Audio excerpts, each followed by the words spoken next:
got so motherfucking design on right now. Bring it down, bring it down, bring it down. Bring it down, oh God, so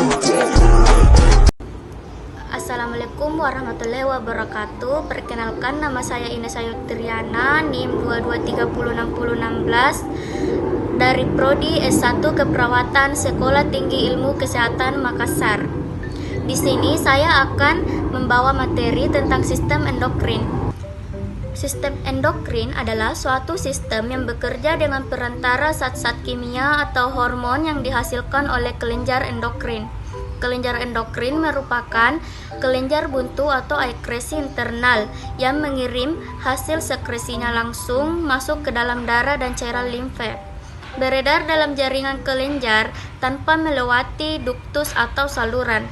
Sistem endokrin terdiri dari kelenjar-kelenjar endokrin dan bekerja sama dengan sistem saraf, mempunyai peranan penting dalam pengendalian kegiatan organ-organ tubuh. Sistem endokrin terdiri dari 8 kelenjar. Yang pertama, kelenjar hipotalamus. Hipotalamus adalah pusat pengendali fungsi tubuh dan sistem saraf untuk menjaga agar kondisi tubuh kita selalu konstan dan stabil. Hipotalamus terletak tepat di bawah talamus dan di atas kelenjar hipofisis atau pituitari. Hipotalamus memiliki ukuran yang sangat kecil, kurang lebih sebesar almond beras, sekitar 1% dari berat otak. Yang kedua ada kelenjar hipofisis. Kelenjar hipofisis disebut juga master of gland karena menghasilkan bermacam-macam hormon yang mengatur kegiatan kelenjar lainnya. Berukuran seperti kacang polong, ini adalah penonjolan dari bagian bawah hipotalamus di dasar otak. Terletak di dasar tengkorak yang memegang peranan penting dalam sekresi hormon dan semua organ-organ endokrin. Jenis-jenis hipofisis, yang pertama hipofisis anterior atau adenofisis. Hipofisis anterior menghasilkan hormon yang mempengaruhi payudara, adrenal, tiroid, dan testis. Yang di samping beberapa hormon lainnya, hipofisis anterior menerima sinyal yang dari neuron parvoselular di otak. Hormon yang dihasilkan oleh kelenjar hipofisis anterior, yang pertama ada hormon adrenokortiktropik atau ACTH untuk mengaktifkan kelenjar adrenal. Kemudian ada thyroid stimulating hormone atau TSH untuk merangsang kelenjar tiroid.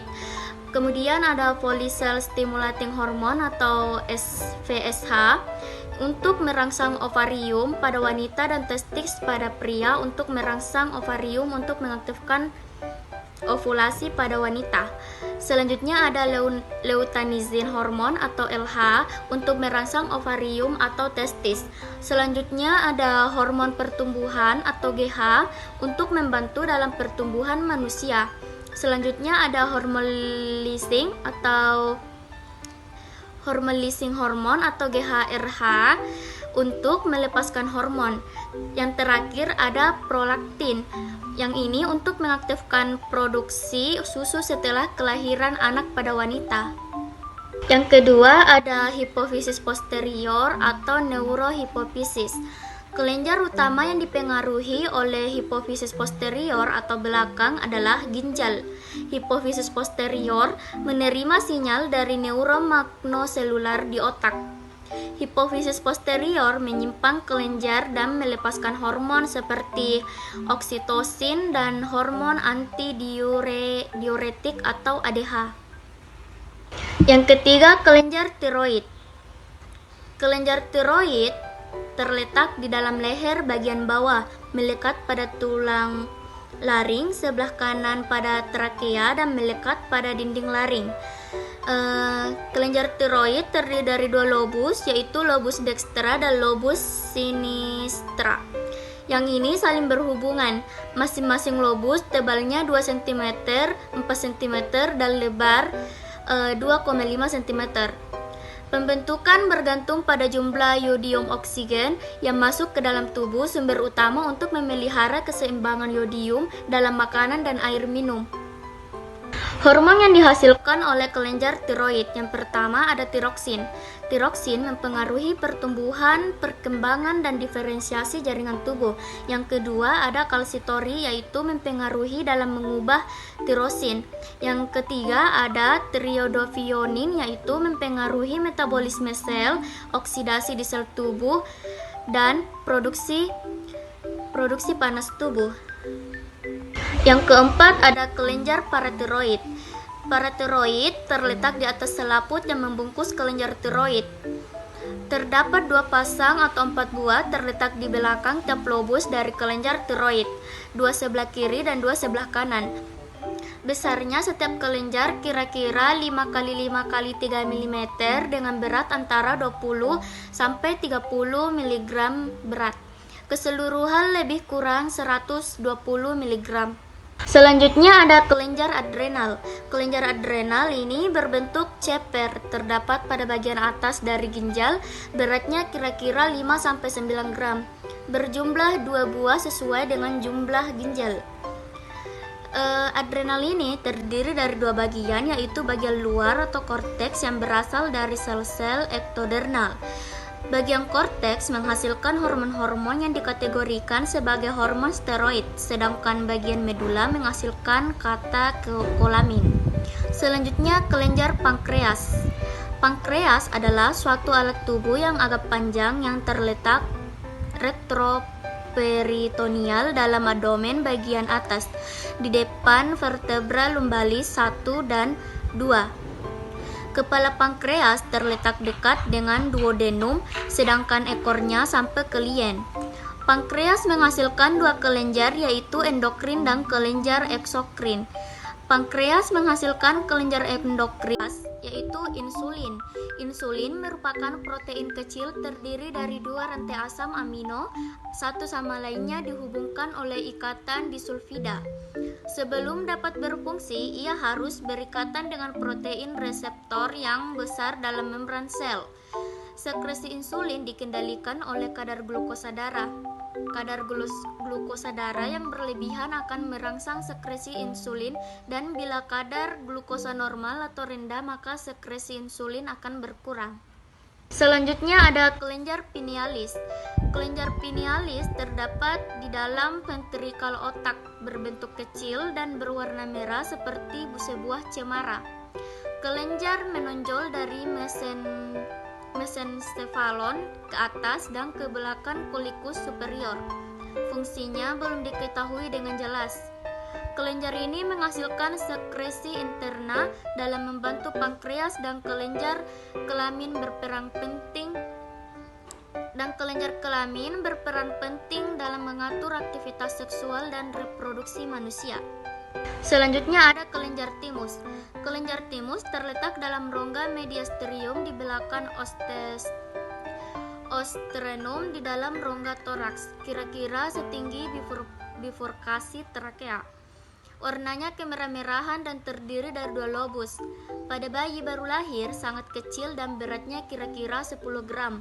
Ukurannya bertambah setelah masa remaja antara 30-40 gram, dan setelah dewasa akan mengerut. Organ ini merupakan bagian dari kedua sistem limfatik yang membuat bagian utama dari sistem kekebalan tubuh dan sistem endokrin yang mencakup semua kelenjar yang memproduksi hormon. Selanjutnya ada kelenjar kelamin, yaitu testis dan ovarium. Pertama, testis. Testis hormon pada kelamin laki-laki. Yang pertama itu testikular. Ada testosteron untuk perkembangan pertumbuhan dan pemeliharaan, ciri-ciri sekunder. Yang kedua ada androstenedium, yaitu sebagai perkusor untuk hormon estrogen pada laki-laki. Yang ketiga ada dihidrotestosteron atau DHT untuk pertumbuhan prenatal dan diferensiasi genitalia laki-laki. Selanjutnya ada inhibin dan prote, pengikat androgen dihasilkan oleh sel-sel Sertoli dan berfungsi untuk merespons sekresi FSH. Yang kedua ada hormon hipofisis. Yang terakhir ada VSH atau follicle stimulating hormone. Yang ini memiliki reseptor pada sel tubulus. Yang terakhir ada VSH dan LH. VSH akan menyebabkan pematangan dari folikel. Kemudian folikel ini akan menjadi corpus luteum dan dipertahankan untuk waktu tertentu oleh LH. Yang kedua, ovarium, yaitu hormon pada perempuan. Yang pertama ada hormon estrogen. Estrogen dihasilkan oleh ovarium yang berguna untuk pembentukan ciri-ciri perkembangan seksual pada wanita. Estrogen juga berguna pada siklus menstruasi dengan membentuk ketebalan endometrium, menjaga kualitas dan kuantitas cairan serviks dan vagina sehingga sesuai untuk penetrasi sperma. Selanjutnya ada hormon progesteron. Hormon progesteron. Progesteron diproduksi oleh corpus luteum. Progesteron mempertahankan ketebalan endometrium sehingga dapat menerima implantasi zigot. Selanjutnya ada gonadotropin releasing hormone atau GnRH. GnRH merupakan hormon yang diproduksi oleh hipotalamus di otak. GnRH akan merangsang pelepasan FSH atau follicle stimulating hormone. Yang selanjutnya ada PSH dan LH. PSH akan menyebabkan pematangan dari folikel, kemudian folikel ini akan menjadi korpus. Baik, itulah pemaparan materi dari saya. Kurang dan lebihnya mohon dimaafkan. Saya ucapkan terima kasih. Wassalamualaikum warahmatullahi wabarakatuh. Bye-bye.